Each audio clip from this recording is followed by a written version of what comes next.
Go ahead, dear. Okay. Okay, so this is part two of Walking with Mystics. And so I want to start with a quote from part one, from The Cloud of Unknowing, where the author there says, beat on that thick cloud of unknowing with the sharp arrow of longing, and never stop loving, no matter what comes your way. And so, these stories of these mystics, of the lives of these mystics, they're all lovers of God. That's what stands out about them. And so, what in their path? How did they make those choices in their own lives to be all that God was calling them to be?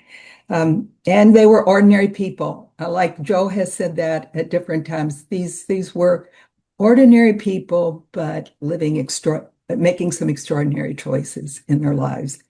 And so the first is Therese of Lisieux. And what inspires me most about Therese is the most important is the love that she expressed in her life, her single-mindedness, and her purity of intention. She entered the Carmelite convent. So she was a young woman in a Catholic family in France, in Lisieux of France. And she was one of five girls. Her parents were both very religious people, very devout people. And all five of those girls entered religious life. Four of them, I'm pretty sure, Carmel, and one Franciscan of the active life. So Therese was the youngest of the five. And when she was 15 years of age, she had such a strong desire to live out what God called her to do, to somehow, she wanted to, her dream was to be a missionary and preach and let everybody know about Jesus. Anybody who didn't know about Jesus, she wanted them to know. Well, she was too young to actually be allowed to enter Carmel, and she had to have a special permission. She got a special permission. So that shows kind of the strong will that she had, the strong focus. She got permission from the Pope, of all things, to enter Carmel at age 15. She says that no action is too small if done with love. Even, she gave the example of even of picking up a pen off of the floor. If I do that with love, then that goes right to the heart of God, and that's and that's the best that I could do at any given time. So that focus on, we don't have to do great things, and that Therese really believed that. Her life was, you could say,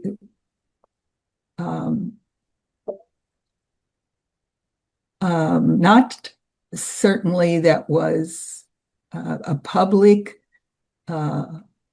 awareness of manifest in the public sphere, but she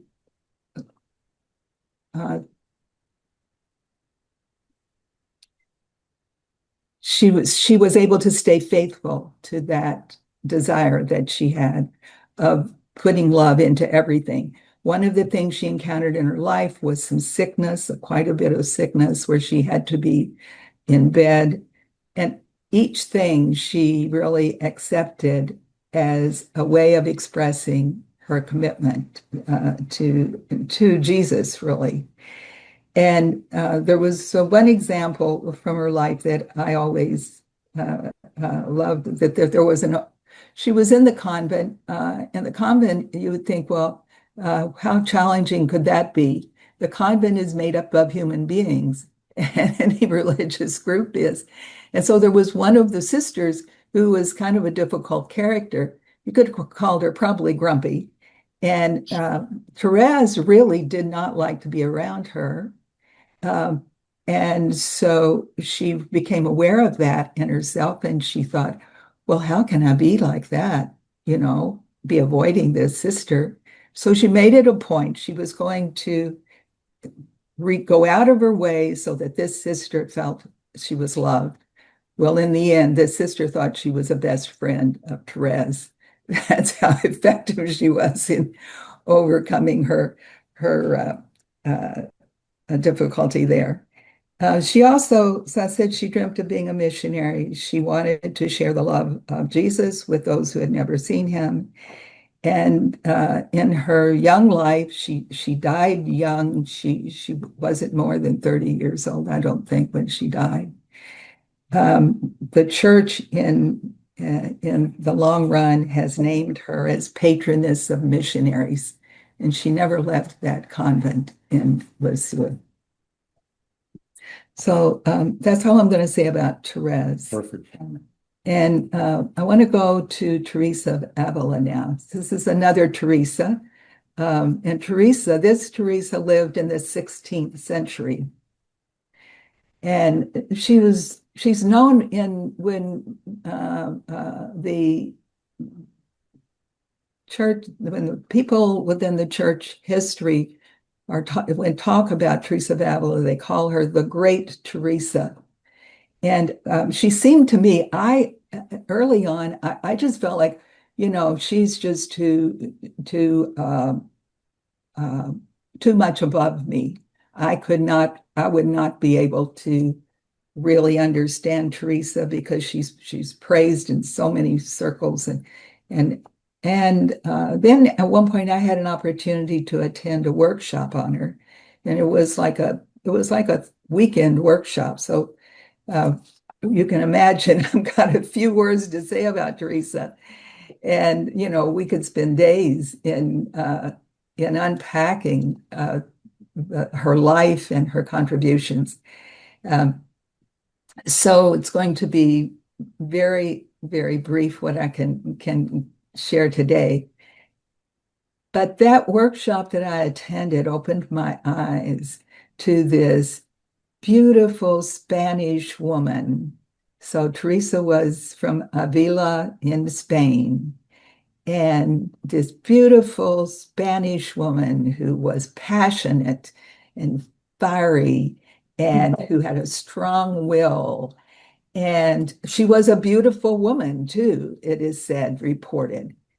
Um, and she lived during the Inquisition. Now, the Inquisition was when the church was trying to pull out anybody who wasn't really Orthodox, and there were women who were burned at the stake because of their visions and so on. Teresa had visions. She had experiences of levitation, of being raised up in prayer. And she she always said, it's not those things that please God. The important thing is the love of our heart. It's not these external manifestations that say anything about our holiness. So she had a common sense about her too. So this is a little bit of her story. So what won me to her is I saw her humanness. She was, yes, the great Teresa, Saint Teresa, but she was human also.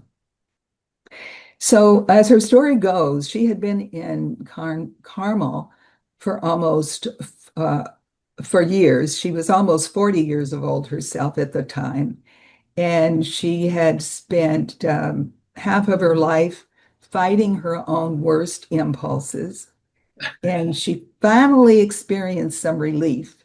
And what happened, this was, I would call this a religious experience.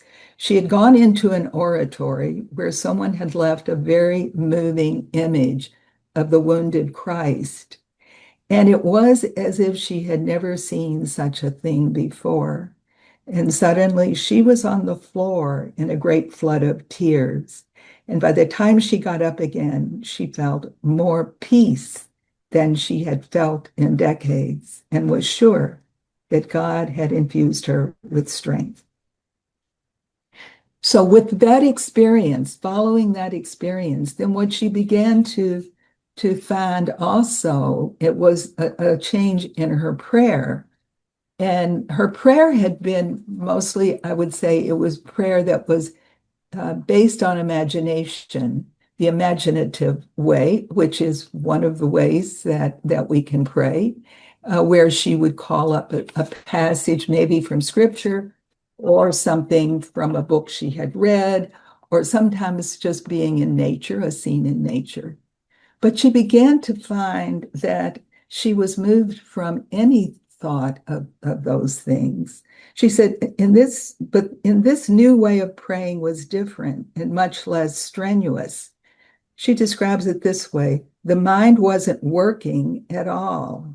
Teresa's description of the process is notable for its torturous phrasing and careful wording. She says, the will loves, the memory, it seems to me, is almost lost, and the intellect, I think, stops functioning. How about that? No thoughts. Though it isn't lost, she said, and what I mean is that it doesn't work, but it seems to be astonished at all things it understands because God wants it to realize that it understands nothing about what he is showing it. So I think this is a beautiful kind of example of that, of a movement in her life for sure, of the effect that God has in our lives. And she was open to it. She couldn't understand exactly what was happening, but she moved into wordless prayer and she was very much at peace with it. And she felt filled with a sense of God's presence in that. So the Counter-Reformation then was in full force during this time, and strong measures were being called for. And the church was really being called for reform. And so some of the male monks, some of the monks, the Franciscan friars, and some other Carmelite friars, they began to reform. But no one really expected women to initiate reform. So Teresa had this sense that she should be living her life with observing her rule more strictly, living more intentionally. And so she felt called to initiate a reform of the very life that she was living, the Carmelite life. And she had some support with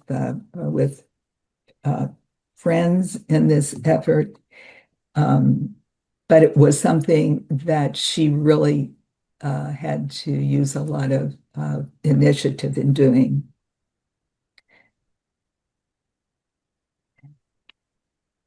And so her whole story of the reform also was based on her sense in prayer that God was indeed calling her to do this.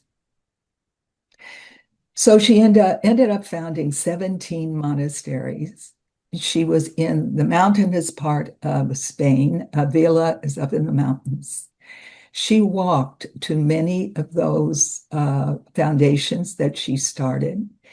And she would not just go once, but she would be back there again because as the mother superior that she was like the spiritual guide for the sisters in those monasteries. And she was able to do that. She lived into her 60s. And toward the end of her life, she was very ill. But she continued, even at that time, the kind of the journey of touching in with all of her sisters. And what else to say about her? My goodness, there's so many things. all that she did was really motivated by love. And she had a great deal of love for her sisters as well. She called them her daughters. And one of the things that I was so aware of in her life was her humanness and her longing for human companionship. And and you could almost wonder, well, she had all of these foundations, these sisters, but she was their spiritual guide. She longed for someone who was on her, could hear her story and that she could confide in and could feel like she was really heard. And some of her, uh, um, what do I want to say? Some of her confessors really provided that role for her and really became like friends.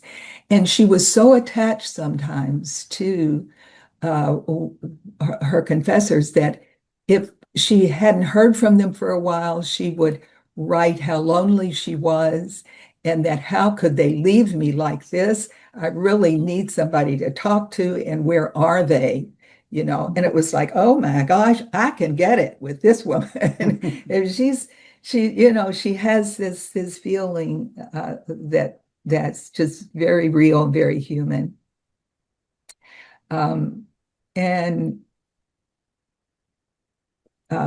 one little story about her that I had heard from many years ago, and I love that shows her she had a very intimate relationship with Jesus.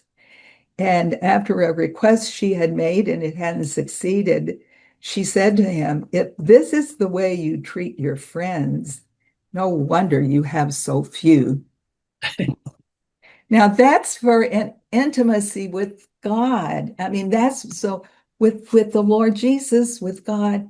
And that's the way with the mystics, all of them, they experience God as just this someone is sitting across the table from them. And that's the way I want to remember her, Teresa. Now, the next person that I'm going to share with you is Hildegard of Bingen.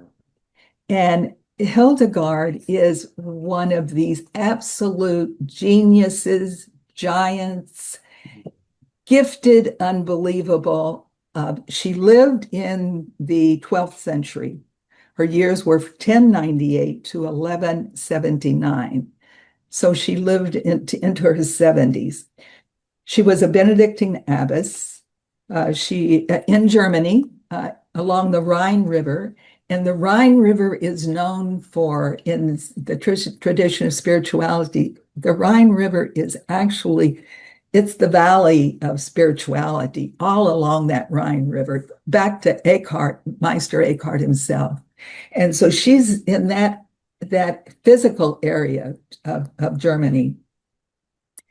She becomes a Benedictine abbess, and she was the 10th child of this noble family in Germany, the 10th child now. And she was very exceptional with visionary insight, so that the family didn't know what to do with her. There were these things that were coming out. They did not know how to handle her. And so what did they do? But they took her to the Benedictine monastery at 8 years of age. And she was entrusted to the care of the anchoress there, an older woman, and she was called Jutta. Mm-hmm. And so then at that time, the images that were coming, the visionary experiences that were coming to Hildegard had someone to go to. She wrote, "The only person I told about this, about these visions and these things that would come to her, was Jutta, the well-born woman who had been put in charge of my education." So Jutta was really like a mother figure for her. It's hard for me to think of somebody taking their 8-year-old child and committing them to some schooling, but that was in the 12th century too. And so she says also that her inner voice told her, Write down what you see and tell people what you hear. She saw herself as a wholly insignificant little feather that God had decided to raise up from the ground. And there's that phrase there was a song, I am a feather on the breath of God. So there's a great sense of humility. Um, Her many accounts have come down to us as literary works and reveal her ability to listen to her inner voice and to transcribe its meaning. How wonderful. And you're an example of that, Joe, of the writing, and encouraging people to write down what comes to them. And this is wonderful guidance to do this. So with Hildegard, I can't even express the kind of breadth of person that she was. She was a Renaissance person before the Renaissance. She was a philosopher, she was a theologian. She knew the healing arts, the medical healing arts. She knew the human body, and she knew herbs. She was a woman of great wisdom as well as great knowledge. She was called, even in her day, a German prophetess.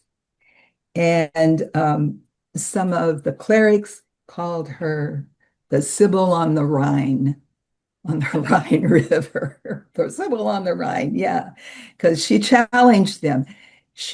I spoke of her as she considered herself as a feather on the breath of God and as insignificant, but she knew who she was. And when her inner voice moved her to say, this is what we should be doing, or that's not what we should be doing, she spoke it out. And she spoke to the leaders of the church, she spoke to the leaders of the state, and she gave sermons around the area. She gave talks and teachings and sermons around the area.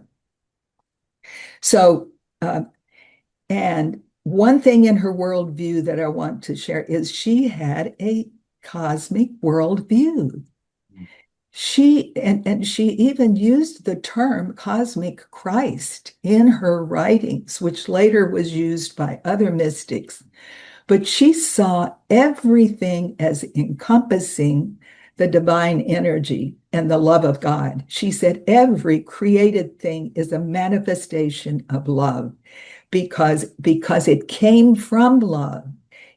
Every tree, every animal, every part of the moon and the stars, she would have loved the science that has emerged in our day, but even beyond, she saw beyond all of that, and she experienced many trials.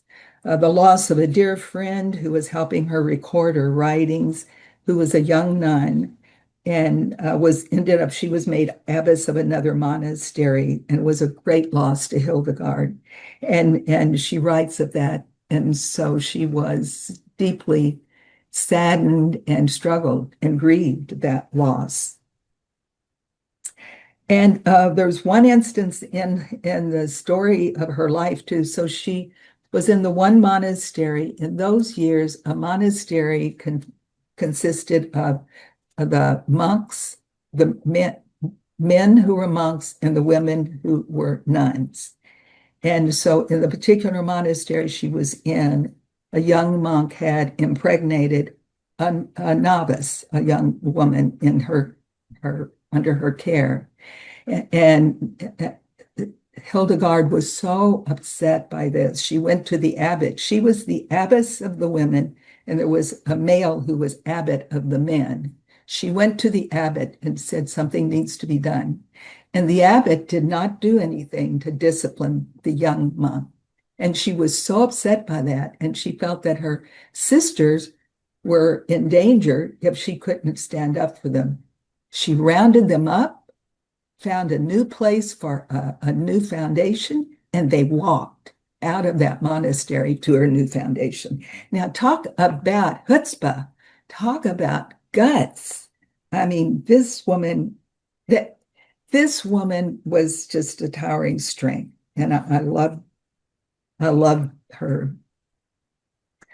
Um, so, the other thing, I think maybe I've really already said this, is that her sense of life, of our lives as human beings, was simply a part of spectacular beauty because our lives are rooted in the divine energy, and that everything that exists manifests that love.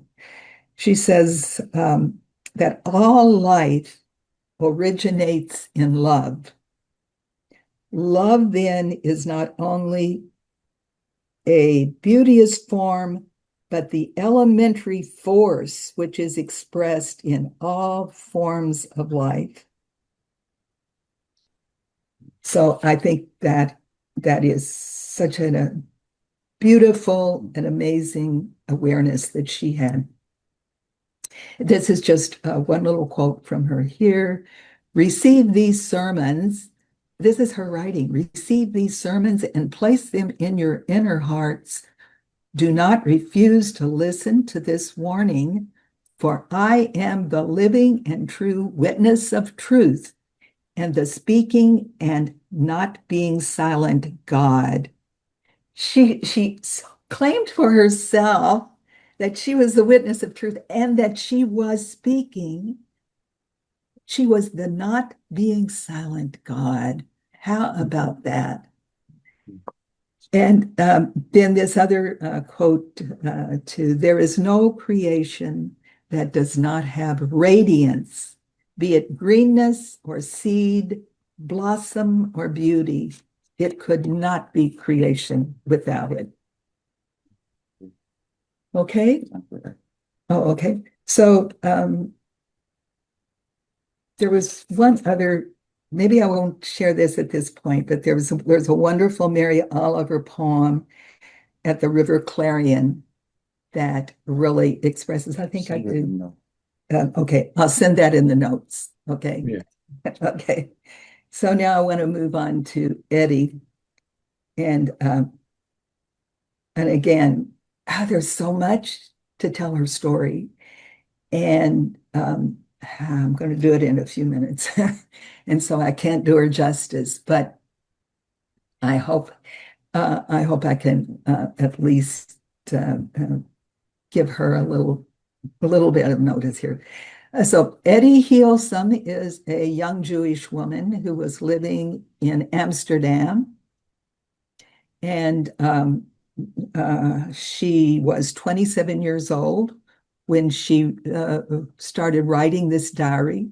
She has a diary that goes through 1941 to 43. And this was the time that the Germans were occupying the Netherlands. And she was 27. She was well educated. Her father was a professor and head of a school. So she had basic schooling, and then she went on, she got a university degree in law and was studying Russian at the time and some of the Slavonic languages.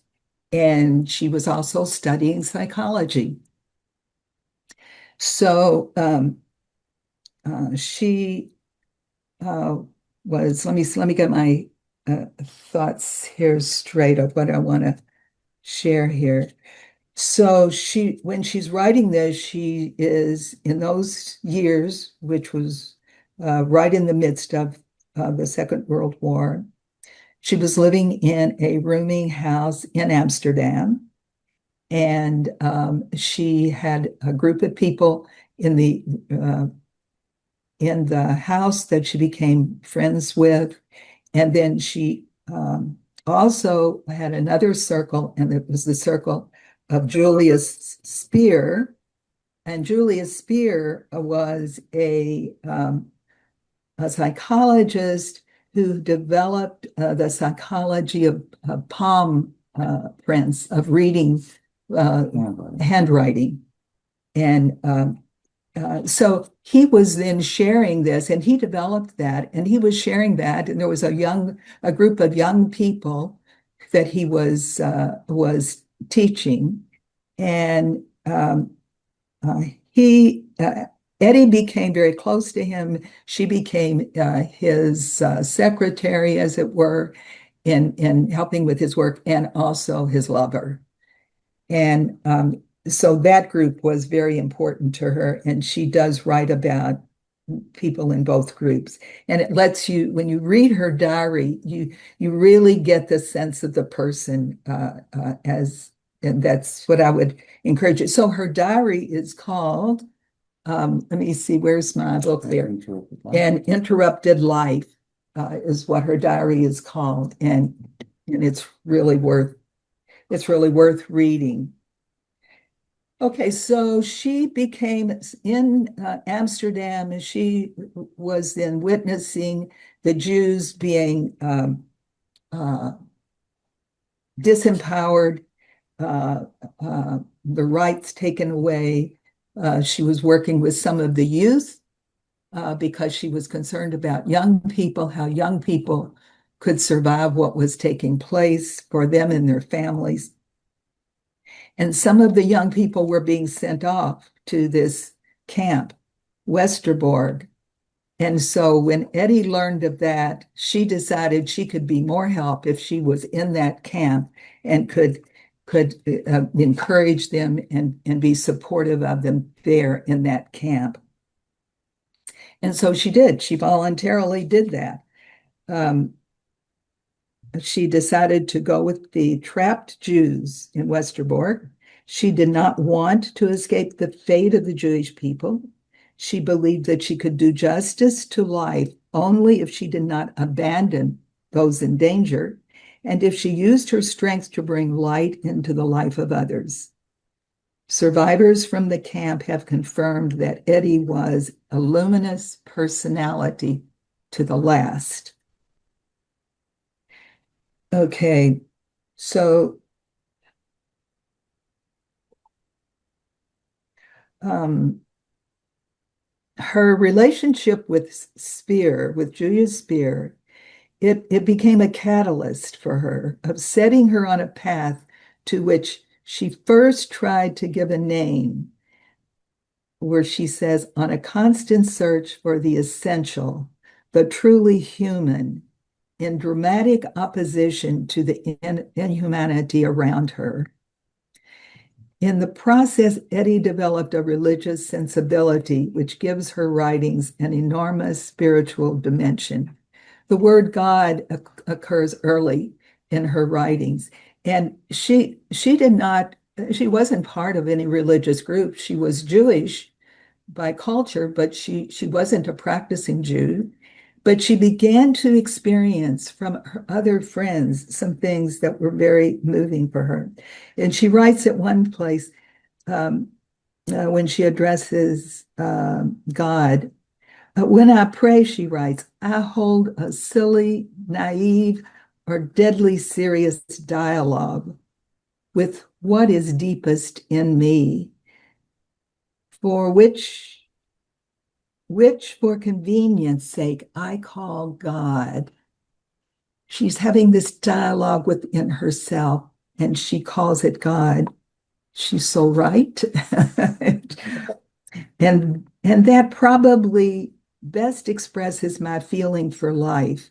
I repose myself in that part of myself, that deepest and richest part in which I repose is what I call God. I think this is just beautiful.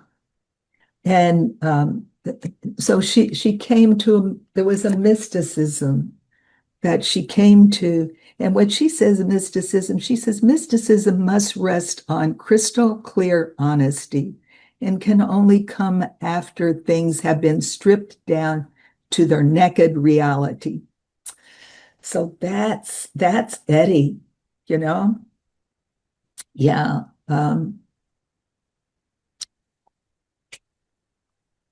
So a part of her spiritual unfolding, She had called herself the girl who couldn't kneel. And at one point, she comes home late at night and comes into her little room. And in her little room there in the rooming house, she says, there's just enough room for me to kneel down. Something I've been wanting to write down for days, perhaps for weeks, but which a sort of shyness or perhaps false shame has prevented me from putting into words. A desire to kneel down sometimes pulses through my body, or rather, it is as if my body had been meant and made for the act of kneeling. Sometimes, in moments of deep gratitude, kneeling down becomes an overwhelming urge, head deeply bowed, hands before my face. And she says, and I remember the girl who could not kneel. And she says, I still feel a little ashamed, as if I were writing about the most intimate of intimate matters, much more bashful than if I had to write about my love life. But is there indeed anything as intimate as man's relationship with God, as in woman's relationship with God? Okay, so let me see here. So there was in Eddie, there was the aspect of the philosopher and the practical person and the concern for others. She says there are moments when I can see right through life and the human heart, when I understand more and more and become calmer and calmer and am filled with the faith in God, which has grown so quickly inside me that it frightened me at first, but it has now become inseparable from me. And now to work. So she has this insight here that she's at the heart of life. She's at the heart of who she really is, and that's a manifestation of God. And now to work. And she says here, she says, I wanted to go to be with the 16-year-olds girls who are going to that camp and to reassure the distracted parents who are kept behind, saying to them, don't worry, I'll look after your children. When I tell others, fleeing or hiding is pointless. There is no escape. So let's just do what we can for others. It sounds too much like defeatism, like something I don't mean at all. I can't find the right words either for that radiant feeling inside me, which encompasses but is untouched by all the suffering and all the violence. She is living in the midst, for heaven's sakes, of the Nazi occupation and trying to destroy all the Jews. And that's the way she is embodying it. That's the way she is present to it, which is marvelous and kind of beyond what you can almost imagine. And she says here, a hard day, a very hard day. We must learn to shoulder our common fate. Everyone who seeks to save himself must surely realize that if he does not go, another must take his place. As if it really mattered which one of us goes. Ours is now a common destiny, and that is something we must not forget. I keep finding myself in prayer. And she talks about, okay, it's just a little bit here. I'm going to be a little over, so, but I want this story about the grumpy Nazi officer. So she had to report to the Gestapo office or something. And there were a lot of Jews there. And so there was this young officer that was there. And he was giving orders to the Jews, like, hey, straighten up there, you, or get that out of your pocket. Or she said it was just these kind of, you know, unnecessary sorts of things that he was saying to people. And so she began to smile because she could see how really foolish he was. Um, and when it was her turn to stand in front of his desk, he bawled her out. What the hell's so funny? He said. And she said, I wanted to say, nothing's funny here except you, but I refrained. And he said to her, you're still smirking. And in all innocence, I said, I didn't mean to. It's my usual expression. And he again does another put down to her. Don't give me that. Get the hell out of here. And I'll deal with you later. And she said, and I left unafraid, knowing that he did not have power over me. She said, I'm not easily frightened. I am brave, but because I know that I'm dealing with human beings and that I must try as hard as I can to understand everything that anyone does. Here's the psychologist in her. And that was the real import of this morning. Not that a disgruntled young Gestapo officer yelled at me, but that I felt no indignation, rather a real compassion, and would have liked to ask, did you have a very unhappy childhood? Or has your girlfriend let you down? Yes. Yes, he looked harassed and driven and sullen and weak. I should have liked to start treating him then and there. She wanted to be his therapist then and there. Okay, so then a letter that she wrote to a friend and she shares with a friend. Here's a few words from my diary that I'm going to send them to you. You have made me so rich, O God. Please let me share out your beauty with open hands. My life has become an uninterrupted dialogue with you, O God. One great dialogue.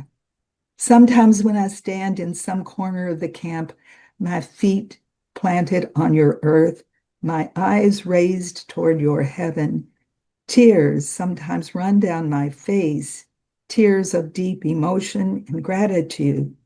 At night, too, when I lie in my bed and rest in you, O God, tears of gratitude run down my face. And that is my prayer. I've been terribly tired for several days, but that too will pass. Hildegard,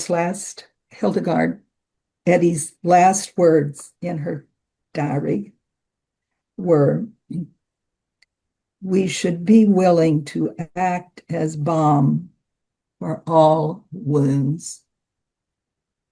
She died in Auschwitz on November the 30th of 1943. Amen.